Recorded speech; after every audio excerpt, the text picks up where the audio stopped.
It's time to feel the rage. Welcome to Film Rage, where we talk movies in theaters, streaming, and classic films as well.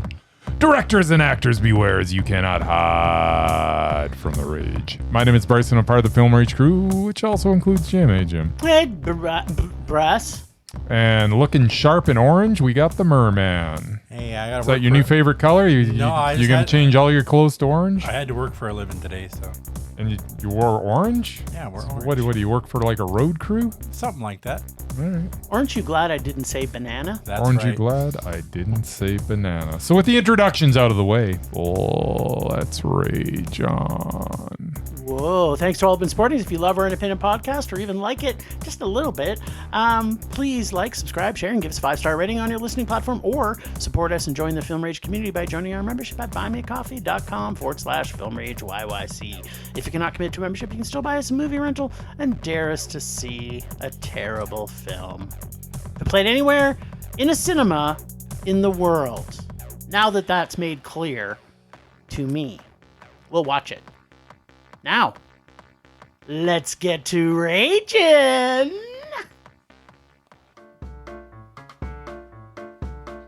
What would the amazing mama predict? What would the amazing mama predict? Will he predict the rage, or will he predict a Mondo? Will they tell us all what Jim and Bryce are after my movies? Better watch out, kids, 'cause here he comes. Ooh. He's coming swimming to you. And you and you. Swim, Murray, swim, Murray. Swim, Murray, swim. Swim, Murray, swim, Murray. Swim, Murray, swim. Swim all the way to our hearts, our little rage-filled hearts. It's my turn now. Oh yeah, baby. I don't know, I'm half asleep. Alrighty, 3 movies this week instead of the usual 5 or 6. Or 7 or 8. And I saw 2 of them. I got You did see 2 of them. dragged to one of them in IMAX. Yes, the best Max. Best Max. How to Train Your Dragon. Yes. The live action, not to be confused with the 7 or 8 animated ones. Correct. I believe there's 3. I don't know. Who cares? And some spin-offs. Who cares? There's some spin-offs? Yeah, like they have like a TV show Oh, here. not in the theater, sure they do. though. Yeah. probably. Yeah, we saw this in glorious IMAX at the very back row with about a 6-kilometer hike to the top, like Yes. Everest. Mountain climbing. Thankfully, Yo, I was ooh. able to hold my water for the entire movie. Otherwise, I would not have seen it all. I would have left. I don't know. It's a live action remake, and they're not usually very good. This one was definitely aimed at kids. I don't know. You guys might have got up to a meh on that. So double meh. Okie dokie. Materialists, which I didn't even watch the trailer, but once he told me who was in it, Yes. all I needed to know. Oh. Double rage. But do you know who directed it? I know who directed it. And wrote it? And I had a conversation with Mr. Bryce about that. Okay. But despite who wrote or directed it, it's who the 2 main stars were, Yes. who were horrible. So Okay. double rage. Then we got The Life of Chuck. Yes. With a little bit of Tom Hiddleston. Yes. And a lot of the young kid. Yes. And some Mark Hamill. Sometimes a little bit of Tom Hiddleston goes a long way. It can. He didn't have a lot of lines, so. So yeah, I think maybe Jim gave it a Mondo, and let's go meh for Bryce. All right, that's all. All right. Stephen King. Stephen Q. King. Stephen motherfucking King. Yo. All right, let's talk about some dragons. And how to train them. Oh, yeah. How to Train Your Dragon. So, the story of a son who is a bit of a failure in his father's eyes as a Viking, because he's a klutz, and I'm going to say a little, and I'm going to put in heavy quotes, different. He tries to gain his father's love and respect by trying to kill a dragon, but instead of killing him, he befriends one, and they become best friends, who he retrains to fly, because guess what? He wrecked his Got tail. a broken tail. He wrecked him. Damn near killed him.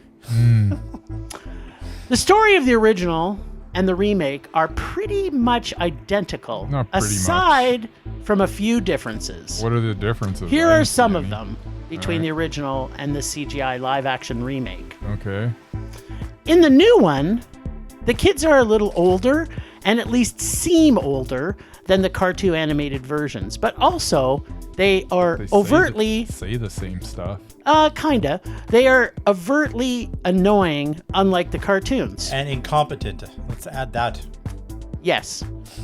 Which makes their dialogue seem not natural and innocent as it was in the original. The animation in the original was pretty well done. In fact, it was really well done. In the CGI live action dragon look like horrible CGI dragons that take you completely out of the film because they don't look real at all. I don't know how many times we have to say this. If you're making CGI critters or creatures, just copy Planet of the Apes.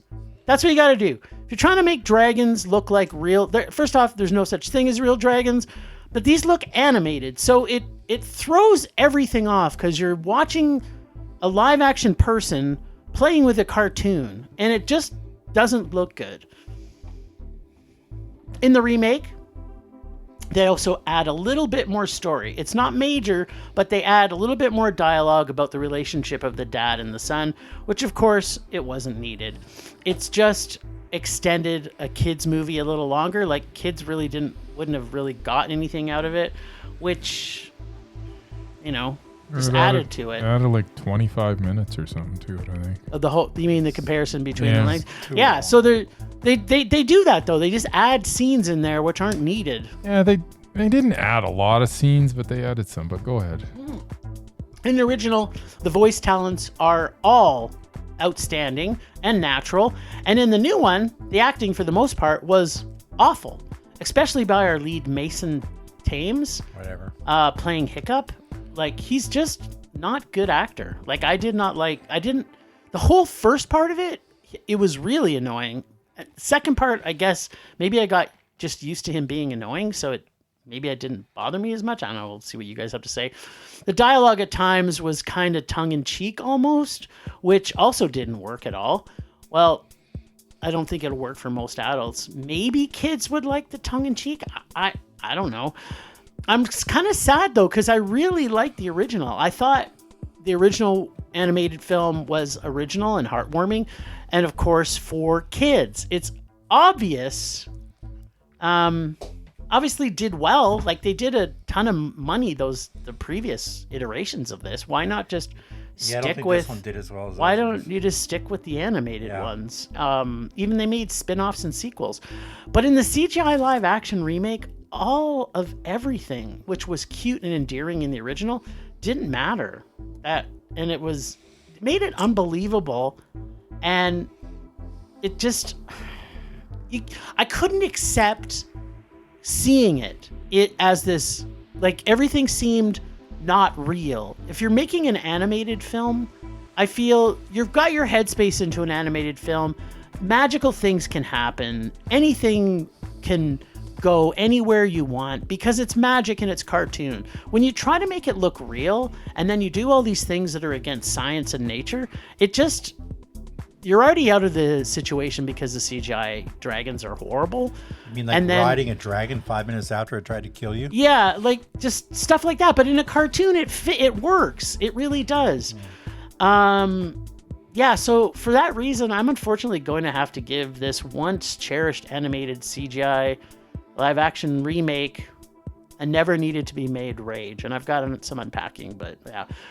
I really like the original. This one, it just took me out of it because the CGI was so horrible and the acting was not great. And they added 25 minutes apparently that they didn't need. And yeah, they didn't need this. I didn't like it. It's a rage. Murray? This movie had everything. Dragons, Vikings. Yes. Gerard Butler.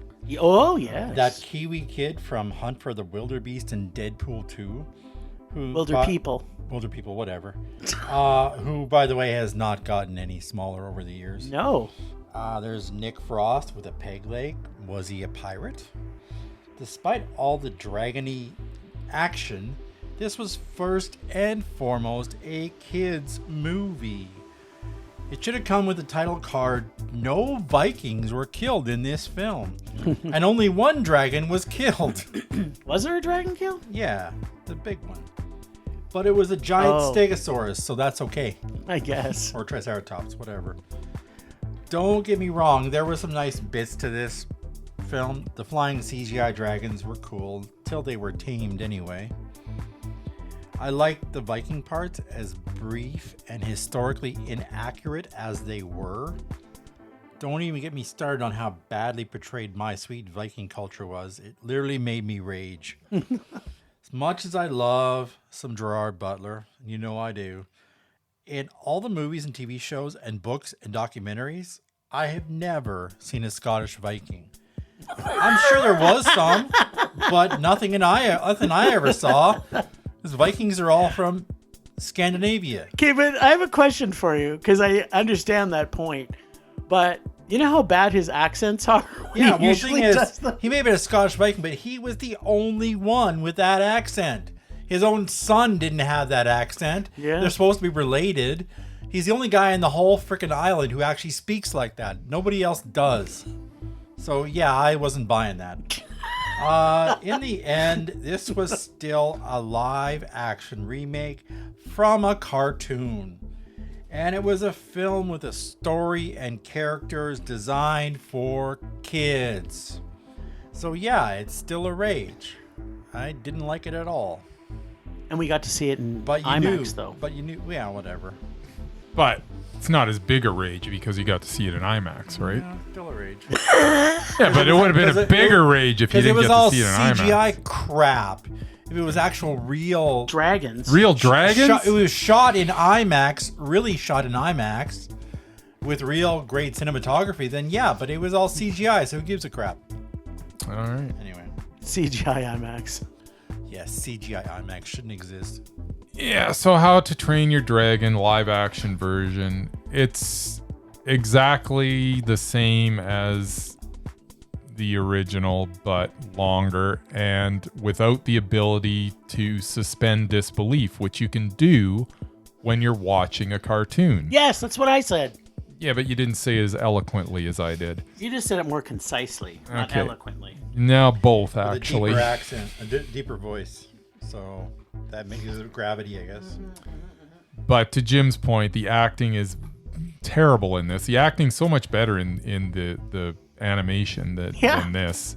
The CGI is just not good, and when you put it against the live action, it just did not work at all. And I can't get over the fact that they didn't change anything. Like, at least with Lilo and Stitch, they made a bunch of changes, which annoys people that really want to see the same thing, and I never understand those people. This movie was made for those people. The people that didn't like Lilo and Stitch because it wasn't exactly like the original, they'll love this because it's exactly like the original. Except 25 minutes Except more. for 25 Longer. minutes more. Yeah. And some of that is an extended flight sequence. Some of that is some shots are not as concise because there's the way that you end up shooting it ends up being a little more extended when you're doing live action. But Well, that's a long time. Like this being 20 some odd minutes longer is just like this. In fact, I think it was more than 20. I mean, this went 2 hours and 5 minutes. Why? How are you making a kids movie that's 2 hours? 2 hours long. What kid can sit there for 2 hours and 5 minutes and watch a movie? For Nobody. An hour? It's insane. But I almost want to argue, I don't know if it's a kids movie, because these kids are like teenagers. Yeah, it's but like they're idiots. It's Yeah, I know, It's but a kids movie. Like I said, there's no violence in the whole movie. You've got dragons and Vikings and no freaking violence. oh, there's violence, Murray. No, there really isn't. well, they're I don't trying know. to What did ban you want? dragons. You wanted a They bloodbath in attempt this? it. I mean, when they're doing their Disney bloodbath. when they're doing their dragon training, how But does he win everything? Oh, by tricking them, by giving them flowers, Rubbing and their tickling belly. rubbing their bellies, and Yeah, the simple fact is this story works as a cartoon. This story does not work as a live action feature because it just can't. And when you're doing these scenes that as a cartoon you're like, oh, that's funny or that's cool or whatever. it doesn't work. Like when they're doing they're flying around on their dragons and they're hanging on and they're flapping around and everything. It doesn't work because it's stupid. Because it looks stupid. Yes. Because in a cartoon, you can suspend disbelief. Yep. When you're watching live action, it's hard to. And if you're going to do that, then just go way over the top. Yeah. Don't even make it. And then in that case, what are you even doing? Why are we making this? So this is a total rage. The performances are awful. There was no reason to make this because they changed nothing. It added nothing. It's nothing. There's no reason for it. It's negative nothing. It's negative nothing. Less than nothing. But yeah, this was awful. Like just so bad. And the original was watchable. It wasn't. It's not my favorite movie. I would. But it's watchable and it's entertaining in some parts. This was not. This was just annoying. The original is actually a heartwarming story because this is the same story, but it doesn't end up being heartwarming because everything's annoying. Everything's annoying and the acting's not as good. Yeah, the animated acting isn't as good. Animated acting. That's right. Okay, so the only things I had to unpack on this was the acting, the CGI, and the realness factor, which we've already all talked about enough already. So yeah, this just didn't need to be made. Just stop it. Like, They won't. you've convinced me. I actually, I almost thought after Lilo and Stitch, I'm like, okay, well, maybe every now and then we'll get. But I think Lilo and Stitch is just the exception. It's not like it was outstanding or anything. Yeah, no, I know. But I think the bar is so low for these that it surpassed that low bar. Yeah. And How to Train Your Dragon just lowered the bar even more. Yeah. Just You Wait. I believe they're doing another live action of some kind, I think. Or maybe that was Lilo and Stitch. Well, they still have like. Oh, they're gonna do it on the Black They have Cauldron, no original ideas. Yeah. Just go down every single Disney movie that's ever been made, and you are going to get a live action version of it. Much. Fox and the Hound. There's gonna be a live action version. They better not dare remake that one. That's like my favorite all-time movie. We still don't have Rescuers Down Under. That's true. Yeah, that's coming. That's coming. American Tail. What about? Did they redo a live action one of the Lady and the Tramp yet? Or? No, that's coming. I'm sure. okay. That's coming. Yeah. All right. And the stupid thing is, they call it live action, but it's just gonna be computer generated critters anyways. Yep. Of course it is. Now, if they get the director, keep doing that. You can do that all the way through. What I'm saying. You talked here. over my just my keep cue, raging it. right. But if they get the director of the one Ochi, if they get the director to Ochi and get them to make him all in puppets, then I'll believe it. Oh, there you go. Right? Yes. Totally. All right. Materialists. Mm. Now, I know we have said this, I want to say maybe every single time we see either a romance or a rom-com film, but this one was just like Past Lives. but this time... at least this time, it was the same director and writer, Celine Song. And I've definitely never said this ever before, and you can quote me on this. Dakota Johnson was not as repulsive as she usually is. In fact, I actually liked her in this. Pedro Pascal is his usual fabulous self, and Chris Evans was charming. In fact, I'm going to say he was actually great in this. I'm going to say it's the best performance that Chris Evans has ever done, aside from when he was in Scott Pilgrim. And I will fight Bryce to the death to protect his performance in Scott Pilgrim, although, it was a comedic role. But he showed his acting chops in this. Go on. Yeah. The soundtrack is amazing and fits very well with this film. And there's an abundance of music in this. And I say abundance of music in this, which, to be honest, I've grown to expect when I see an A24 film. For those of you who have not checked out A24's website, you must do this because they are kind of like when you remember the 80s, which I know Murray does very well. And you see all of the John Hughes films where every single movie was like, what is the hottest thing that's in music right now? A24 doesn't necessarily do it for the hottest thing that's out there right now, but their soundtracks, they're putting on albums too. So you can get, for example, the soundtrack to The Legend of Ochi on album. Like, they're just so fucking cool. They have a knack for putting music, again, back into the forefront of films they produce, which is, to me, is so important. Every emotion, every feeling you get when you're listening to a movie with the right music paired to it or the right score paired to it is just so important. Celine Song is such a clever writer. She knows how to create real situations in relationships that are funny. And especially when we get to see how horrible and shallow mostly men are, but not always, then especially when it comes to dating, especially rich people who have a bloated expectation of their worth. Think money makes you a 10, and they expect 10s, usually 20 years younger than them, when they're dating, which a lot of the scenes, as Dakota Johnson's doing her interviews and they're showing these people, the comedy in there is just gold, because you know that's exactly how these people act. This story does get us inside the heads of each of the characters. We feel for each one of them as their lives intertwine. The film is yet another unique and original film by this talented writer-director who keeps every line of dialogue important enough that in a romance/comedy, you are glued to every clever word that is said, because it is always such a joy to see what smart people who are incredibly deep characters say about anything, and always. But there's an expression in sales that goes, never sell past the closing. And this is exactly what happens in this film. It needed about 15 minutes cut out of it. We got this story, and it was tied up in a nice little bow, and then she didn't end it. So because of that, she does not do another perfect rom-com. She just does a really good one.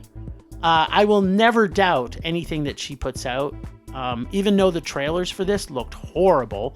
And if she's writing and directing, I will always want to see what she's doing, even if the actors that are cast are ones I would normally avoid, because she can bring talent out of the most talentless and write stories I want to see, but she cannot duplicate another Mondo like Past Lives, because this is only a high meh for me. I really liked this film. I liked where it was going. It was too long and it dragged out at the end, and she just needed to end it at a different point in the movie. When we saw Past Lives, we both looked at each other after and said, okay, she did the same thing, but the ending in Past Lives is perfect. Yeah. Yeah, and I got a bit of unpacking, but it was a meh for me. Yeah, Celine Song she's kind of amazing. She took Dakota Johnson and Chris Evans and made them watchable, which not everybody agrees with me, but I think Chris Evans is awful in everything he's in. Other than he peaked in Not Another Teen Movie, and he's been terrible since. But he was okay in that. It was kind of funny. And Dakota Johnson is downright repulsive. However, Celine Song did the impossible. She cast them in this movie, and she made them very, very watchable. In fact, dare I say, the best performances either of them have ever given. I'm sorry, better than Scott Pilgrim versus the World for Chris Evans. And she made it, like, if I didn't know either of these before, I'd say, wow, they're pretty good actors. And Celine Song does that. She brings out performances in people that you just don't know that they could even do. She's also one of the best writers of dialogue that's in the business today. Between this and Past Lives, the dialogue is tremendous. But yes, this gets to a certain point where it needed to kind of end, and it drags on a little bit. I honestly thought we were on our way to a Mondo, and then the story just kept on going for 20 minutes too long. I like the way that I was okay with the way she tied it. I shouldn't say I liked it. I was okay with the way she tied it up at the end. But it's so funny that, and it's hard not to compare it to Past Lives because she's made two movies. So how do you not compare it to the previous movie when it was a perfect movie? Like, it really was. And to have maybe one of the most perfect endings ever in a movie in her first effort, and then to have a movie that just sort of didn't know when it needed to end. Yep. And then when it did, it was like, it's so weird. Take nothing away from her writing ability. She's so good, but I don't think she knew how to end this one. You know, it's funny you say that. But the other thing I want to point out real quick is I love Marin Ireland. She was in that Birth Rebirth, and she's always kind of been creepy, that girl in a lot of stuff, but she wasn't in this. She was actually the head of a dating app or whatever it is. But it's a matchmaker. Yeah, she was the head of this matchmaking business, I suppose. And and she's always really good. I was just glad to see her do something a little different, even if it was kind of, in rom-com territory. Because I think that she needs to be cast more, to be honest. I really enjoy her performances all the time. And Pedro Pascal's Pedro Pascal. Let's just face it. Doesn't matter what he's in, he's always good. And he's Pedro Pascal. You don't have to say anything. He's more. Lovable. But yeah, I'm sorry, I interrupted you. Did you? Oh no, I was kind of interrupting you. Really, I was just like, you're right. It's interesting to think that it's almost like when you have a writer director, now that she's done one project that is so good and she's so known for, it's almost like I kind of wish for the next project when people get in there, especially because she's been a writer longer than she's been a director, right? So she's stepping her toes into there. You almost want to hope that she surrounds herself with people in the industry that get her and she can take. And I have a feeling, because we've seen this with other directors, especially some of the big ones, like what's his face, Avatar boy, that it's just like, you are horrible at writing and editing and now directing, let's face it. But they have such an inflated ego. So I hope, maybe she and women in general can do that, because I've seen way more. I mean, there's way more men directors anyway, but I haven't seen it as much in female directors. It seems like they surround themselves with good people, and I hope that she continues to do that, because this could have been a Mondo. This could have been Past Lives Part 2. Yeah. But and it would, as I say, it was on its way to be a Mondo, but at the end of the day, it is meh. It's a pretty high meh, because I absolutely. And I can't believe, if you watch the trailer, as you mentioned, how on earth could this be as good as it was? Yeah, because this was horrible. really, really good. Yeah.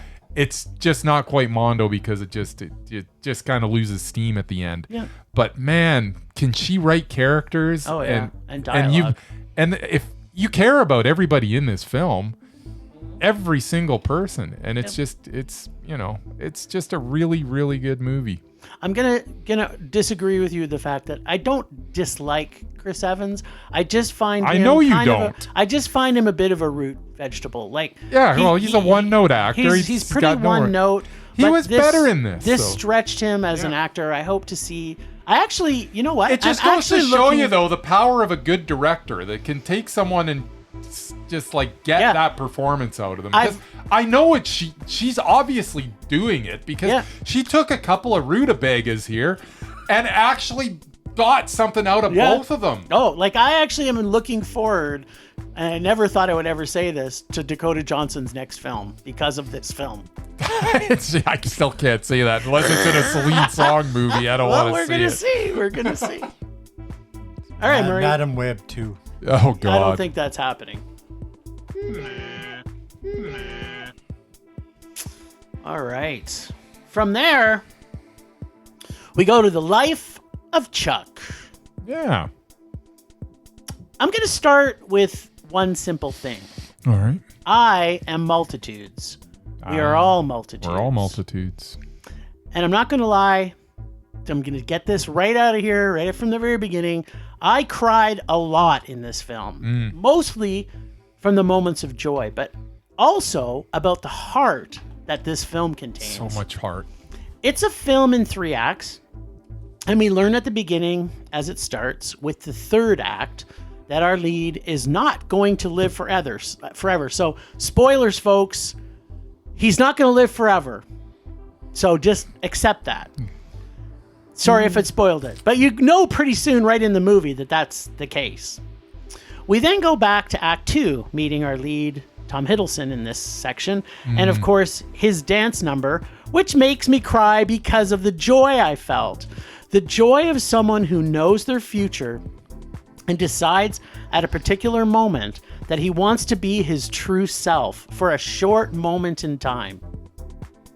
Act 1 is the young Chuck, which is where most of this meat of this film is. We get to learn who Chuck is and all the situations that made him who he is.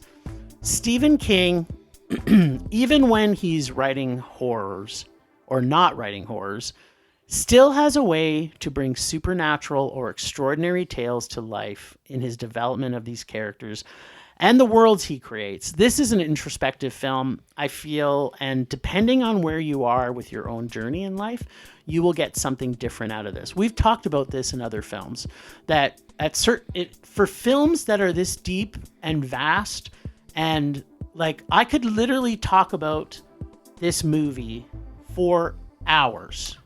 Of the complexity that is going on in this film. And I'll just interrupt for a bit. Yeah. It's one of those movies that I almost, and I'm going to spoil it because I love this too. You almost don't want to talk too much about it because you want people to go in with fresh eyes. Not knowing anything and just experience this and just experience just the masterful way that everything was put together in this movie. And it reveals a lot in the first act, but you're a little confused at the end of it, which is the third act, I should say. Yeah. And then everything comes clear, and I kind of knew where it was going after, we got into the second act. But it's still just a wonderful journey, and you really don't want to spoil anything because I want everybody to experience this with an absolute blank slate and just go into it and just let this movie wash over you. It is, and you're right, you will get, depending on who you are, where you are in your life, you're gonna get something different. I'm thinking about, as I'm watching this, I'm like, if I watched this when I was 18, I think I would have got this out of it. If I watched it when I was 30, I think, and now that I'm 50 some odd years old, I'm getting something different out of it. And I guarantee if my mother watched it, she would get something completely different out of it too. Oh yeah. And because not only but where you're at, but who you are and where your past comes from, right? So for example. And it's literally a movie for everybody. I think you can take a 12-year-old to this, and I think they'll get something out of it. I really do, because I think they'll relate to the kids. And I think there's something for everybody in this movie. It was just so good. Possibly. We're going to find out what Murray thinks on that. But Chuck's life, and the reason I think I was so connected to Chuck's life is that I found it kind of mirrored mine a little bit. So I think I felt every turn of this story a little more deeper than maybe some people who saw it, because I can see where some people, if they didn't have similar experiences, wouldn't know that. The choices for the cast in this was perfect. The story good was Mark Hamill. Mark Hamill's never been better. Yeah. What if we've said Mark Hamill's fantastic? This was, I didn't know. I'm like, really? That's Mark Hamill? That's Luke Skywalker? Because he's been Luke Skywalker. The Joker. Even when he's a Joker, he's kind of Luke Skywalker. He's not. He actually has a voice actor. He was pretty good. He's a pretty good voice actor. He is. Yeah. But, I like to see him stretching himself as he gets older as an actor, which I think he's taking some great roles. But yeah, so the cast is fantastic. In fact, they're perfect. The story and the supernatural part of this, albeit a soft part of the film, does help to answer some of the questions for what we see in the third act. But until the end, we really don't know everything at the end. And I'm going to say, I think different people, I think Murray might have a different feeling about what his take is on this. My wife, my wife and I all went this together. I know her thoughts and feelings. We talked about it on the way home. Yeah, no, she didn't enjoy it. It wasn't impact her. Yeah, it didn't impact her. We talked about it on the way the same as it did to me. I think this is so far probably my second or third favorite movie of this year. Yeah. I absolutely love this film. It was Mondo for me. My turn. Yeah, baby. For a film that started off with the end of the entire universe, this was surprisingly upbeat. Don't get me wrong, there's a lot of tragedy and sadness too. What Chuck teaches us is that with little rain, there's sunshine too. Everyone talks about Tom Hiddleston, and he is great, especially in that 15-minute dance scene. Yeah. That was so good. But it's really the young Chuck in the final act, or Act 1, Yeah. Mm-hmm. and his wise old grandpa, Albie, Yes. played by Mark Hamill. Their relationship was truly wonderful to watch, along with Mia Sara as his grandmother. Yeah. Where did that Teaches come from? young Chuck to dance. Yeah. It was actually really nice to see her again since she retired from acting 10 years ago. Wow. What a way Came to come back. to work on this film. Yeah. Yeah. With the director. Like, she had retired. She was gone. I wonder She what isn't that made him old. think of her and just. I don't know. Yeah. For those of you who Kudos don't to know, Mike Flanagan. She was the girlfriend in Ferris Bueller's Day Off. Yeah. She sure But was. she hasn't done a whole lot. Although, ironically, she actually played Harley Quinn. Oh, really? In a TV show. That's funny. Interesting. Yeah. it So was, Harley Quinn and the Joker together again. Right, exactly. Yeah, no, she played Harley Quinn in. Well played, It was called, it was called Birds of Prey. It was basically. Maybe that's why he brought her back. Catwoman's See, this daughter, is why you're on the podcast, There you Murray. I go. never, in a million go. years, I never would have known that. That's like, that right there was just the most entertaining part of this whole podcast. There you go. Joker and Harley Interesting Quinn together facts, again. Murray. Yes. Overall, the cast was amazing. No this kidding. film wasn't without issues, though. What? I thought it was a bit too long. What? I'm not Oh. a fan of telling stories in reverse Yeah, order. it's not I your never thing. have been. It felt like watching a combination of The Truman Show, Big Fish, and Benjamin Button at times. That sounds wonderful. The first part, called Act 3, was pretty funny. Nobody knew who Chuck was, but his signs and billboards kept popping up everywhere. Yeah. It was also enjoyable to see civilization falling apart, losing internet and cell phone service, and the degradation of the roads. Yeah. As great as this film was, it didn't quite get to a Mondo. What? Definitely a high mad, though. I didn't like it as much as you guys, but no, it was really good. Well, Murray likes linear stories. I do very Yeah. much. So it makes sense. I understand why. And it is a bit of a cerebral film.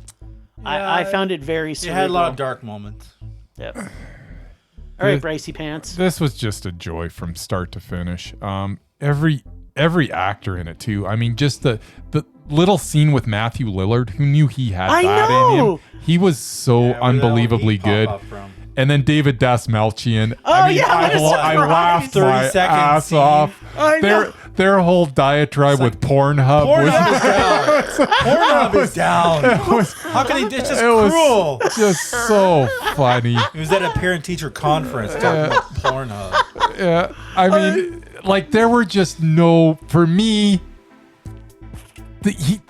Mike Flanagan just made like almost. I think he made a perfect movie. I had so much joy Yeah. watching this. Yeah.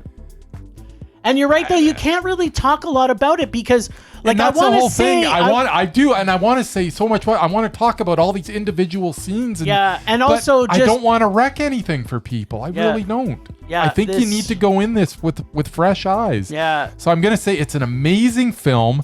The performances are fantastic. The music is so good. Yep. It really. I don't think you could have taken this story and made it any better. Or different. Like, yeah. I think the way they did So- it was good. Kudos to Mike Flanagan, who's obviously got like a major boner for Stephen King because Yeah. he did Dr. Sleep Yeah. and he did Gerald's Game. And Yeah. Gerald's Game, which by the way it's okay. I mean, it's meh, Yeah.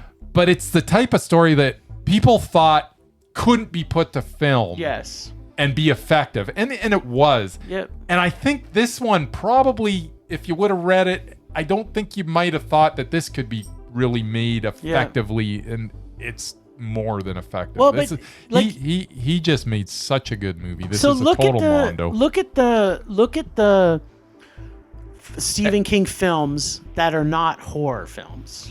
Yeah. Like even Misery, I don't really consider like Misery's a mindfuck film too, right? Yeah. Like when somebody can take a Stephen King film and squeeze the heart out of it, Shawshank Redemption, right? Like The Green Mile. Like The Green Mile's another one. To be It's honest, just like I like Stephen King's non-horror films a lot better than any of his actual horror films. he's such a brilliant writer, and if people get him, if the director gets him and can bring it to the screen, it's just such a joy. Yeah, and obviously Mike Flanagan has great affection for Stephen King's writing. I bet you they get along well too. Like I've never seen anybody. Yeah, interview no, it, but I for Stephen King to trust him. I know I they think do. King may have been Yeah. one of the producers. Yeah, on this. King is on board with this guy. There's Yeah, no he question. definitely gave approval anyway. Yeah, but Yeah. man, once again though, man, every performance in this is just so very good. Oh man. Apparently, the people at TIFF also agree. Yeah, 'cause Carl they won a bunch of Lumbly awards. as the funeral home the director black guy. dude. Yeah. Oh, Okay. Yeah. How good was he? I mean, yeah, he was pretty. I good. just like every scene in this just had just jaw-dropping performances, Even, and just it what's was his so name? Not good. Idris, but the other guy, Chawatlar. Yeah. Whatever Yeah, his name is. the main actor in the I first can't pronounce one, his name, in but the you third- know him. Yeah. Chiwetel Ejiofor. Sure, Yeah, that's the guy. He's always good. He's always good. Yeah. But yeah, good movie. No, it was go very see good. You it. should definitely see it. By the way, it breaks my heart that this thing wasn't didn't do the business well that it should have. Oh my god, No. yeah. Like Please, the fact people, that go see How this You Train movie. Your Seeing Dragon. the dragon. How to house train your dragon. Oh god.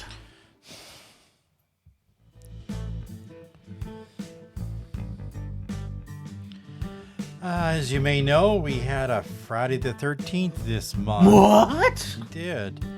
For some reason, all the major networks and movie channels, and even our local art house theater, decided to show horror films. In particular, Everything- Friday the 13th. I don't know if did they show that one, because nobody on TV showed it. That's weird. Everything except there was like what you call it, Saw, and a bunch of other ones. But even though I don't like horror movies, especially slasher films, I decided to watch the classic Prom Night. What? This film from 1980 stars Leslie Nielsen Yes. and the Queen of Scream herself, Jamie Lee Yes. Curtis. Indeed. It started off pretty well with creepy ass kids yelling "kill, kill, kill" Yes. over and over until somebody actually falls out of a window and dies. Nice. Got Nothing to better 6 for prom years night. later. Apparently, these kids are all like in high school because they were 12 at the time or whatever. We're all the kids. They've grown up to be self-centered, self-indulgent teenagers getting ready for the prom. Here's where the problem is. They were horrible, despicable human beings. That's right, Mary Lou. I wanted every one of them to die painful and bloody deaths. Even Jamie Lee, whose character was so shallow and annoying that I wanted to see her dead too. Biggest problem, there wasn't any killing for at least an hour into this 85-minute film. Yes. Nothing. Just that thing at the start. The other problem was the cinematography. I know it's an old film, but every scene in the last 30 minutes was dark and grainy and out of focus. I liked Yes. I couldn't follow the action. I couldn't see what the hell was going on. You should have asked us if and you I should could barely see the death scenes. You should have asked us if you should see this or the second one first. Because the second one would have been for you. I'm getting to that. Oh, okay. Second one would have been It for was you. better on a bigger screen in the old days. Leslie Nielsen, who made a career out of doing comedy after this film, was completely wasted as the principal / father. He had like 2 scenes. There weren't enough scenes with him, and I didn't like Jamie Lee character at all. So yeah, this was a big old rage. Man, I ever hated it. Oh my god. Huh. Now watch point if I 2. didn't get enough, I also watched What? Hello, Mary Lou. No! Prom Night 2. Luckily, this had nothing to do with the original. No, it didn't. And there was a lot more to like about this Yes. film. No, there It was wasn't. still, Yes. it was still bad. And there was way too much religious crap. I can't in it. believe you watched both of them. That's They were on crazy. back to back. That's awesome.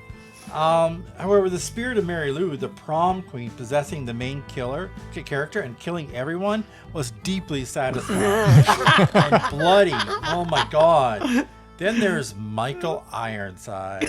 Yes. Solid as usual in the early role as the principal / former boyfriend of Mary Lou, who tries to stop her in this new form. There's also a juicy shower scene, which I'm just going to leave there. As much as I don't like horror movies or slasher films, I kind of enjoyed Mary Lou. I knew you would. So that one gets a meh. Nice. Great soundtrack, too. Yep. So yeah, that's what I did with my Friday night. That's awesome. Temperature rising. Vision blurring. Rage taking over.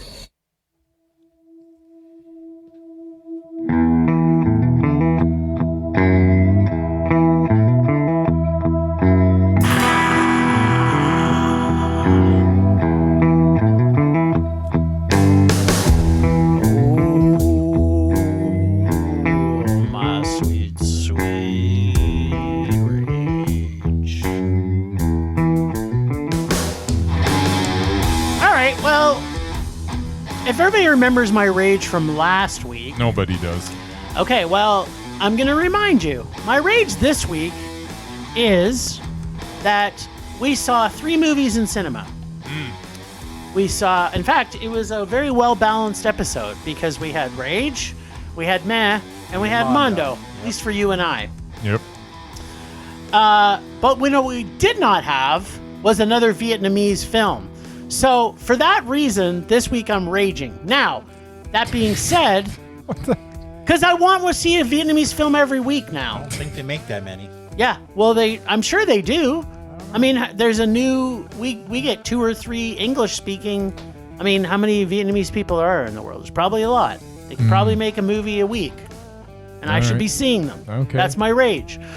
Now, next week, surprisingly, I'm going to be very excited because I've talked Bryce into going to see a Bollywood movie? film. And we don't normally go to Bollywood films unless it's an epic adventure. What the hell And was that next week, 4-hour thing that you guys went to? RRR. That's the one. One of the greatest Bollywood films ever made. I still can't believe how That I entertaining walked out RRR was. Well, next week, I'm not going to tell you what we're seeing, but I can tell you, when I looked at the trailer, I'm like, this looks like it could be the RRR of this year. What it Follow looks us on like, Facebook, you'll know it what looks it is. like a bloody good time. It does look like a bloody good time. And if there is not Bollywood dancing in this, which this genre should never normally have, but if it doesn't have it, I'm going to be a little disappointed. That's all I'm going to say. All right. So my rage this week, not enough Vietnamese, Vietnamese, movies. yeah, That's yeah. all I'm going to say. That's all I want to see Okay. is Vietnamese films. That's fair, I guess.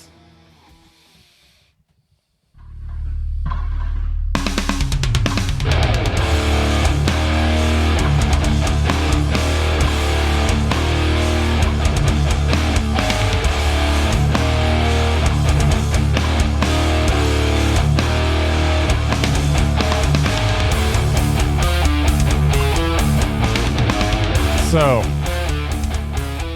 typically I'm a little annoyed by the weekend box office, but I think I'm more so annoyed this week than like for a long, long time. Because of Life of Chuck? Because How to Train Your Dragon did over 40 times the dollars that Life of Chuck. Over 40 times. 84.6 million compared to 2.3. Yep. Like, what in the bloody hell? And here's what makes me even more angry. Are you ready for this? Yes. Karate Kid Legends did over double. And it's what? Second or third week? I don't even know. Second weekend? Third week. Third week. Yeah. In its third week, it did over double. 5.3 million compared to 2.3 million. What is going on? Come on, people. But you know what? This is the problem that we've been talking about with For 6 years. Hollywood films, okay? Is that they have nothing original to bring to the table unless it's A24, to be honest. Well, no, our right? problem shouldn't be with them. Our problem should be with the public. Keep on buying tickets for this crap. But you're right. But who's buying tickets for that? the Parents and kids. adults are not going to the cinemas anymore. Like the 20, well, let's just say 15-year-olds to let's go 35-year-olds don't go to the cinemas. They want to stream stuff. Everything.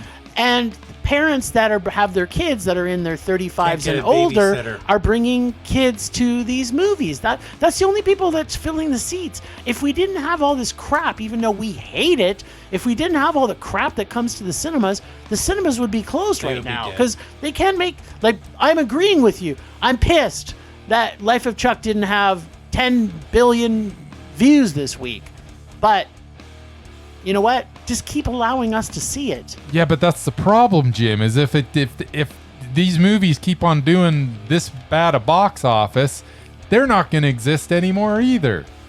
Well, that's why we have to allowing horrible Disney CGI remakes to keep coming out. So that's the only put thing that seats keeps in the the- cinemas. yeah, put- Yeah. But butts in the at seats. the end of the day, the movie's got to make money, though. I mean, they can only because if this is the way that's like this movie costs some money to make. There's no question. Yeah. And 2.3 million in its opening weekend is it's not going to make its money back. It's not going to make its money No, back. it's not. So, okay, I mean, we've had this discussion many times. Like, the movies that are put out by Disney that are not original content, I would rather replace that crap because we know we're going to already hate it. I mean, occasionally we get something we like. Let's go see a Bollywood film. Maybe there's going to be stuff in there. We're going to go like, you know what? Like, we should see more of that and less of... You're getting to the point where maybe we should just turn our podcast into just anything that's not North American. Or if it's not A24 or... It's A24 Neon. It's got to be A24. We got to make a and list. films abroad. Yeah, and A24 and Neon. Neon's usually pretty good. Yeah, there are some production companies. Actually, that's kind of funny. There's a handful of production companies that you can't necessarily count on, but you can kind of count on. Like, even to a certain extent, there's like the Black Bear, for example. Film Nation. Actually, it's pretty high percentage of quality stuff. Like Mongrel's usually pretty good usually. So I mean, there's some that you just want to avoid, like Blumhouse and Disney. So or Disney subsidiary. Yeah. Marvel, Star Wars. Yeah, Marvel, Star Wars. They're all bad. Man. Anyway, whatever. So yeah, my rage is that justified. Life of Chuck didn't do what it should have, but my rage is more that How to Train Your Dragon. How does it do 40 times? I could accept double, but 40 times. There's a lot more parents taking their kids to those. Good God. What am I gonna do with my kid on the weekend? I don't even like my kid. I'll take him to the movie. Take him to Life of Chuck, for crying out loud. No wonder all our kids are so dumb. Taking them to How to Train Your freaking Dragon. When they probably watched it on Disney Plus. Don't take them to something where they might learn something about humanity. Yeah. Take them to bloody How to Train Your Dragon. That's intelligent. By the way, top 2 movies. How to Train Your Dragon. Lilo and Stitch. My God. Best. All right, Murray. That's all you Anytime. got? That's all I got. Well, he could So go I on was- for. I was looking He up could your- go out for hours. Subsiding. Pulse slowing. Anger fading.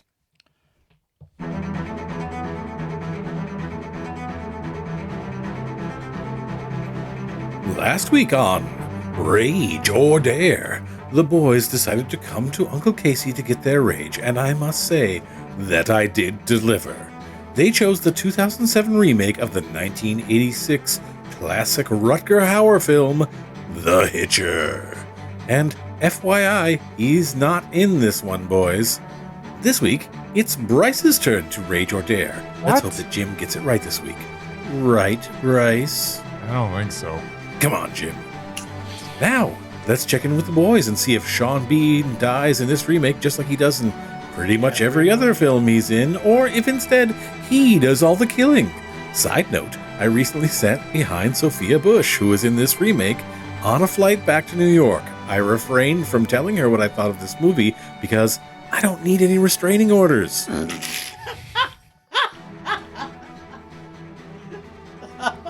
All right, then. You want me to go first? Yeah. All right. Let's talk about sex, baby. Let's talk about you and me. No, we're going to talk about the Hitcher. Ah, okay. So, of course, I had to watch the original before I watched this. Like, I saw the Hitcher when it came out. Yeah, cinema. I saw it on VHS, like... Soon after it came out. Yeah, like late 80s. C. Thomas Howell and Rutger Hauer in the original are great. Just two dudes, mano a mano, down the road, mixing it up, who are both at the top of their games. So, as I started watching this Dare, which is a remake, and right from the beginning we know this is not just a remake, because we get a boyfriend-girlfriend thing, couple yeah. involved. Wasn't the original, it was like a waitress that... Well, yeah, but that part, yes, or sort of. But the original, the waitress doesn't come in till later. Like Right. It's like after he runs into them, and he has to kick him out of the car. And yeah, That's right. So it's all coming back to me. I didn't rewatch it. I Oh. wanted to, but you should have, because you would have. Well, Well, guess we'll I find out. remember enjoying the original, even though I remember all I remember, like I remember a lot about it, but I do remember it being a little bit silly, and Rutger Hauer is almost like superhuman in it. but yeah, okay. Anyways, go ahead. I don't know. All right. I'm just babbling. Yeah, you are like normal, but that's okay. So yeah, in But this one we Rutger get, Hauer was so creepy in the original. He's so creepy. He's so good. yeah, he's Rutger beyond. Hauer's always good. though. He's always creepy. He's just like, he was kind of channeling his Blade Runner, but Yeah. even more bladier runnery. Yes. So this one we get a boyfriend-girlfriend couple involved, and it starts like most rom-com horror ripoffs. You know, especially when they are produced by Michael Bay. It starts out like a It was music produced video. by Michael Bay. I thought, oh man, I'm in trouble. I know. It starts out like a music video. They're going on a road trip in his souped-up muscle car. But wait, they actually write this into the story that the girlfriend has to stop to go to the bathroom, which is obviously foreshadowing for something, right? But no, it's not. Like, what the fucking point is having her go to the bathroom? Like, it made no sense. No. They didn't add anything. They just said, they made it sound like, They oh, added you're some time to the runtime. they're like trying to make her out like she's the bad person or something because she had to no. go to the bathroom. I Like, don't think so. like it was just the whole. It was It pointless. was like 7 minutes they added to this film, which added nothing to it. Mm-hmm. And the difference is in this also, other than the whole rom-com aspect of it, is that instead of picking up a Hitcher, yeah. they almost run him over as he's stopped with his four-ways on. So right away, I'm kind of like, Huh? I'm like, Sean Bean has a perfectly good reason for wanting to kill them. Yep. In the other one, I'm on Team Sean Bean. I'm on Team Sean Bean too. Like Always on they Sean almost Bean's they team. almost kill him, and then Except for instead of GoldenEye. making sure he's okay, they're like, let's peel out. Yeah. So like, if I wasn't a murderer, like in Rutger Hauer's case, it's like he is a killer. Yep. He's motivated by this. This is his thing. In this one, I got the feeling it was more like, you know what? Fuck you two. You Yeah. almost killed me, and now I'm gonna kill you. Although later on we learned that That- he is kind of a killer. He is. but, yeah. He's a bad guy. Yeah. Yeah. I was still rooting for him. Not gonna lie. They keep the same major line from the first film though that he uses, which is "I want to die," which in the original it made sense. In this one, it was like they added it because they Like, had to have huh? the same line. Okay. Yeah. They get him out of the car in the similar way, like except for there's two of them, and in the Yeah. other one they basically punt him out of the car. But because in the original they didn't have cell phones, also in this one they had to add a whole cell phone subplot to yeah. it, which again kinda don't didn't know why. Didn't really work. Some of the scenes follow the original, like the family in the car and that he hitches with, but in the original it was just done better. And they have all this extra, and I'm putting this in heavy quotes, added in by having a second person in comparison to the original. It just kind of slows things down a bit, and it's like I didn't feel that they were connected in any way. Like, this is girlfriend, boyfriend, they're rooting together like it's a team. in the original, when they did have him kind of hook up with the waitress later, it kind of felt more natural and real to me. Like it felt like there was a teamwork there. But in this, it didn't. All the story is following similar plot. They lock them up because they were covered in blood. Same deal. He breaks into the police station yet again. But this is 2007, not 1986. So the concepts don't fly because they kind of have everything captured on video. Like, all they got to do is go back. And then right away, you know that he's not the killer anyway. So it changed the whole feel of the film. Because in the original, it's like... They tried to be true to the original, probably in the wrong time. Like, there's places they could have been true to the original and would have worked, but they want to be true to the original in places that it didn't work. Yes, exactly. That's you exactly nailed it. And I'm sorry, Sean Bean, I love you, but you are no Rutger Hauer. Like, I was not intimidated by Sean Bean at all. Yeah. I mean, even so many points they seem to add, but they just did nothing ultimately. Plus, the original, all the scenes transitioned easily. As much as, it's tough for him always showing up. Like, Rutger Hauer's always showing up, and you're like, how is it doing it? But it seemed natural. In this one, it didn't seem natural. It just seemed like, okay, that doesn't make sense, because he was way over there, and now he's here. And all the extra again, I just kept putting there's so much extra in this that they didn't need to know. They didn't need this at all. It's not even close to being as good. And when you're comparing the two, original's just so much better. Like, there was a couple of good scenes in this, and I remember when I watched this in cinemas when it came out, and I thought the truck scene in this was better, because you actually saw him tear in half better. Like in the second one, when they tear him in half. Yeah, at the end. Yeah, okay. It was good. So the question I have, though, is because I saw the original and it's so much better than this, I have a tough time filtering if I didn't know anything from the first. Like, it's really hard when you watch a movie. And I can tell you, Jim, you still would have hated it, because I'm so far away from the original that as I'm watching it, some stuff was coming back, but I wasn't really even comparing the two. Because you just can't connect to these characters. So there's, it wouldn't have mattered. You still would have hated this movie. Okay, well then, it's a rage. Casey, well done. Yes. I mean, we know Casey's a huge fan of Rutger Hauer, so yeah. You know, if there's anything that's going to be made with Rutger Hauer, then anybody with half a brain is a huge fan of Rutger Hauer, because he's awesome. So I was watching this and I was like jotting down stuff, and now I don't even know what the heck I was talking about. So let's see if you can decipher So I'm watching this. Apparently there was a CGI bunny like right off the bat, which just looked ridiculous. Do you even remember that? Wasn't there was a bunny a CGI in the car, bunny, and there was CGI bugs too. Bugs? Right in the first 2 minutes of the movie, and I'm like, okay, we're starting off with bad CGI. Like, we're talking, what is this, 2007 CGI. This is 2007 horrible CGI bunny, horrible CGI FYI, bugs. They haven't got it any better. Oh, right, on the road, because the bunny was hopping across the road. Okay, so then I wrote, don't say anything. Does that mean anything to you? Why would I write that? I don't... Oh, you mean when he was asking him, like, tell me you want to die? Was that it? Don't say anything. I don't know. This I do remember, the crushed truck off the rocks. Yes. So they're walking along. How in the hell did he get this truck up on these rocks and throw it off a cliff, and it just misses them? Yes. There's no road there. No. There's nothing there. How did this thing get up there? I'm very confused. Movie by magic. That. It was movie magic. How many times do I have to tell you this? Like that, and then they're just walking along, and then all of a sudden this truck just falls from the sky and just misses them. And then Sean Bean's nowhere to be found. No, either.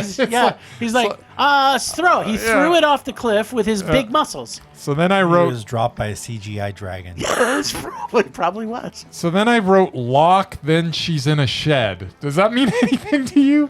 She did go into a shed. She did go. Here's the thing I do remember about that shed. When she's standing at the door, there was literally a spider web and a plastic spider. Yes. That was there. And you could totally tell that it was a plastic spider. But not a CGI spider. And it's just sitting. It's not moving at all. She's moving around and the spider's just staying put. And it's like, what is going on? And the fact that this guy he goes in and he's one man and he just takes on all of the cops. He goes through a cop shop and everybody's dead. And well, that's what makes it harder to believe. In 1986, you can believe it because it was kind of like a small town sheriff and that he could kill easily a couple people. This was like a full cop shop with modern day weapons. So then I jotted this down, and I guess this I know what it's referring to, but it's another thing that just how does this make sense? All of a sudden they cut to them having like sexy times in the shower. Yes. Even though they've got this killer that's like after them. Like, I'm sorry, they're not going to take a shower together. Number one, one's going to be standing guard. And like, if they really need to stink less, Yep. they're going to be out there, one on the lookout. They're not going to just both be in the frickin' shower. It made zero sense whatsoever. Then I wrote down how many you killed. Does that mean anything to you? Like in total, like how many he killed? I don't know. Maybe. That makes no sense. All right, so then I put slits his throat. What is that referring to? He slit someone's throat? Okay, that's fair. All right, so why were they following him? Like, that made no sense. Like, why did they go out and follow? Why wouldn't they just be trying to get away from him? Because at one point, I think they started following him in a car or something. I don't know. Because it was stupid? Okay, so then we get to the scene where they open the back door of like the transport truck that's like... Yep. Okay, how did they do that? They don't have keys to it. It was a transport truck. You can't just walk up to it and just open the door. No, it's got a latch on the outside. Yeah, but it's locked, Murray. You can't just open. Maybe it wasn't. What? They're not gonna. They're at a truck stop. They're gonna lock up their stuff. Yeah. Not they're idiots. Unless it's an empty. Maybe it's. And then we get one of those stupid scenes where the van blows up and the dude just walks away and there's like doesn't even flinch, which just annoys the hell out of me every time I see it, like right beside him. And how did she kick out the back door? Like she had literally just kicked out the back door that she was in the transport truck at one point. Is that what it was? Movie and magic. And then she just like kicked.